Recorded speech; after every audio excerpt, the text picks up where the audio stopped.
अस्सलाम वालेकुम चोई साहब। वालेकुम। कैसी जा रही हैं आपकी छुट्टियां पाकिस्तान में? वंडरफुल। छुट्टियां हमेशा ही बड़ी मज़े की होती हैं। बस उसमें एक चीज़ बड़ी मुश्किल होती है, जब आप बच्चों के साथ हैं, हो रात को बच्चे सोते नहीं और सुबह उठते नहीं, अरे आप कुछ कर नहीं सकते। यानी कि वोकेशन के बाद फिर एक और वोकेशन चाहिए आपको। और मैं बताऊं, ये बहुत बढ़िया, जो लोग बच्चों के साथ वेकेशंस करते हैं ना, उनको वाकई बाद में एक वेकेशन चाहिए थी, कल्याण वाली तो वेकेशन। कहाँ जाएंगे फिर वोकेशन में? ये अभी जरा रखा हुआ है, वो अच्छा। जाके वहां से बताएंगे जहाँ अरे जाएंगे। वाह। अच्छा चलें चोई साहब, जरा सियासी हालात पे बातचीत कर लेते हैं। चोई शुजा साहब ने अभी एक प्रेस कॉन्फ्रेंस की है, वो प्रेस कॉन्फ्रेंस तो आपको पता है, उस पर तो हम बात कर लेंगे। उसके अलावा कोई इनसाइड है आपके पास के ये कहा, लोग तो यही समझ रहे कि सिर्फ अभी परवेज लाई की वजारत आला के मामले पे इनका इख्तलाफ है। कोई आपके पास पे कोई इनसाइड वाइड है, कोई पहले से मामला चल रहा था और क्या चल रहा था, कैसे चल रहा था, जरा उस पर जरा रोशनी डालें। अच्छा, ये ना हम भी यही समझते थे कि ये अचानक सब कुछ हुआ है, लेकिन ऐसा कुछ नहीं है। हमने एक बड़े ही पुराने जो उनके दोस्त चौधरी खानदान, जिनके साथ उन्होंने बड़ी लंबी चौड़ी सियासत की, बाद में फिर जब ये चीज़ें ख़त्म हुई तो वो ज़ाहिर है फिर जुदाएं हुई, राहें जुदा हुई। लेकिन उनसे हमने यही बात की, उन्होंने कहा नहीं ऐसा नहीं है। इनके ख़ानदान में आप लोगों को पहले तो ये बताना चाहिए कि चौधरी शज्जाद साहब की जो मिसिज हैं, वो चौधरी परवेज लाई साहब की बहन है, और चौधरी परवेज लाई साहब की जो बहन है वो चौधरी शज्जाद साहब की मिसिज है। तो ये इनका आपस में रिश्ता हुआ है, बड़ा तगड़ा रिश्ता हुआ है और बड़ा तगड़ा ख़ानदान है। एक साइड पे चौधरी शज्जाद का कमरा है घर में, और दूसरी साइड पे चौधरी परवेज लाई का कमरा है। मतलब बड़ा तगड़ा ख़ानदान है। लेकिन इख्तलाफात ये आज के नहीं है, ये फटे अब हैं। इख्तलाफात जो हैं एक्चुअली जो चौधरी परवेज लाई साहब पर चौधरी शज्जाद के ख़ानदान ये इल्ज़ाम लगाता है, या उनको उनसे शिकायत थी कि परवेज लाई साहब सिर्फ अपने बेटे को प्रमोट करते हैं, अपने बेटे के लिए सब कुछ करते हैं। चौधरी शज्जाद साहब के जो बेटे हैं उनके लिए वो इतना नहीं करते। तो ये चीज़ें थी जो मेरे भी नॉलेज में ही थी, लेकिन ये मैं जब लगा तो मैं शौक हुआ। मैंने कहा जी हाँ जी, कह रहे हैं जी ज़ाहिर है जब औलादें होती हैं तो मसले मसाइल होते हैं, बड़ों के ना भी हों तो एक रख रखाव के लिए और जो अपना एक टैका है जो उसको करने के लिए सिस्टम चल रहा था, लेकिन अंदर से काफ़ी सिस्टम खोखला हो चुका था, जो अब फट कर हमारे सामने आ चुका है। अच्छा, तो कहा यह जा रहा है कि गुज़श्ता दिनों एक इजलास भी हुआ सेंट्रल एग्जीक्यूटिव कमेटी का काफ लीग का, और उसमें उन्होंने कहा जी कि चौधरी शुजात साहब की दिमागी हालत ठीक नहीं, इसलिए हम इन्हें पार्टी से दायरे से हटा रहे हैं। तो आज चौधरी शुजात साहब ने भी प्रेस कॉन्फ्रेंस की है। तो आप क्या समझते हैं कि काफ लीग का जो आइन है, क्या उसके मुताबिक चौधरी शुजात साहब को ऐसे हटाया जा सकता है? अच्छा, पहली बात तो ये है कि यहाँ पे आके फिर चौधरी शज्जाद साहब को दाद देनी पड़ेगी। इसलिए नहीं कि वो इस वक्त PMLN के साथ खड़े हैं, या उन्होंने, इसलिए कि वो प्रेस कॉन्फ्रेंस जिसका आपने जिक्र किया, जिस पर ये इल्ज़ामात लगाए गए अपने भाई पर और अपने बहनोई पर और अपने साल, मतलब एक रिश्ता भी है और फिर एक तारीख है चौधरी बरादरान की, और शायद उसी की वजह से ये लोग आज तक बचे आ रहे थे। लेकिन वो जो उस दिन ये अल्फाज आपने बोले हैं, मैं समझता हूँ कि इंतहाई बेहुदा किस्म के इल्ज़ामात और इंतहाई बेहुदा इल्ज़ाम थे चौधरी शुजात पर।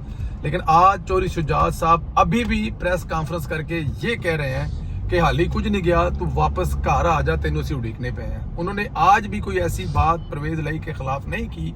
तो इससे लगता ये है, जैसे कहते हैं कि जो लोग कहते हैं ना कि चौधरी शुजात साहब की जो आधी सियासत की उनकी जीत है, वो उनकी वज़ादारी की वजह से है। तो आज ये दोनों पहले वाली प्रेस कॉन्फ्रेंस जो उनकी तरफ से सुनी थी कि चौधरी शज्जाद की दिमागी हालत ठीक नहीं है, ये वो उनकी जहनीत, और चौधरी परवेज लाई का उनका जो अपना मामला था, और चौधरी शज्जाद की आज ये जो प्रेस कॉन्फ्रेंस सुनी है तो लगा है कि वाकई वज़ादार आदमी है। ये तो बात इन दोनों की होगी। और दूसरी बात है कि चौधरी परवेज लाई साहब की मेरा ख्याल है कि ये देखें, जिनके हत्थे पहले भी चढ़े हुए थे, लेकिन चौधरी साहब सियाने बंदे थे, सिस्टम को चला रहे थे चीजें। मैंने कहा जो बंदा अली साहब अपने हल्के गुजरात से इलेक्शन नहीं जीता, उसको जाके वो, अब मैं क्या नाम लूं, चकवाल से जाके जिताया है। अगर 2018 के इलेक्शन होते नॉर्मल तरीके से तो चौधरी बरादरान की सियासत तो खत्म हो गई थी। ये तो अपने हल्के से नहीं जीत सकते, उनको एक सेफ सीट से, जो कि लाने वालों की सीटें सेफ होती है ना, तो वहां से जाके जिताया है। तो चौधरी साहब की सियासत मेरे ख्याल में खत्म है। अगली सियासत जो है ना, अल्लाह जिंदगी सेहत दे चौधरी शुजात को, वही करेंगे, काफ लीग को वही लीड करेंगे। ये काफ लीग के, अच्छा काफ लीग का जो मंशूर है उसमें उनका प्रेसिडेंट हटाया ही नहीं जा सकता इस तरीके से, तो ये इनकी भूल है। डेफिनेट ताकतें उनके साथ हैं, मंशूर भी चेंज कर लेंगे, लेकिन मुझे नहीं लगता कि चौधरी शज्जाद साहब को हटाया जा सकता है। चौधरी साहब भी पार्टी को लीड करेंगे। ठीक है, चले थोड़ा सा ये PTM के हवाले से बात कर लेते हैं। पीडीएम का कल 2 रोज़ा इजलास शुरू हो रहा है। बड़ा अहम इजलास कहा जा रहा है। बुध और मंगल और बुध को 2 दिन चलेगा इजलास। तो उस इजलास में क्या होने जा रहा है? सुना कि मियां नवाज शरीफ साहब ने भी हिसाब किताब मांगा है कोई मायशी टीम से। आपके पास क्या खबर है? मियां साहब ने बड़ी सख्ती से कहा है जी कि उस इजलास में तशरीफ लाएं जहां पे आपकी पूरी की पूरी इत्तेहादी जमातें बैठी हुई हैं। तो वहां पे जो मुआशी चीज़ों को हैंडल कर रहे हैं और ख़ास तौर पर जब ये बयान दिए जाते हैं, चीज़ें कही जाती हैं जो बाद में आपकी पार्टी और आपकी हुकूमत का मजाक उड़ाया जाता है कि जी महंगाई, हालांकि बड़े अच्छे तरीके से ये बात की जा सकती है, लेकिन बस करने वाले वजीरे, वैसे मेरे ख्याल में तो वजीरे खजाना को ज्यादा बातें करनी नहीं चाहिए। उनका बातों से क्या, प्रेस काम से क्या लेना देना है? वो अपना काम करें, चीजें ठीक करें, महंगाई खत्म करें। जब जो जिस किस्म की वो कल उनके हवाले से चल रहा है वो बड़े अफसोस की बात है, ऐसी बात नहीं होनी चाहिए।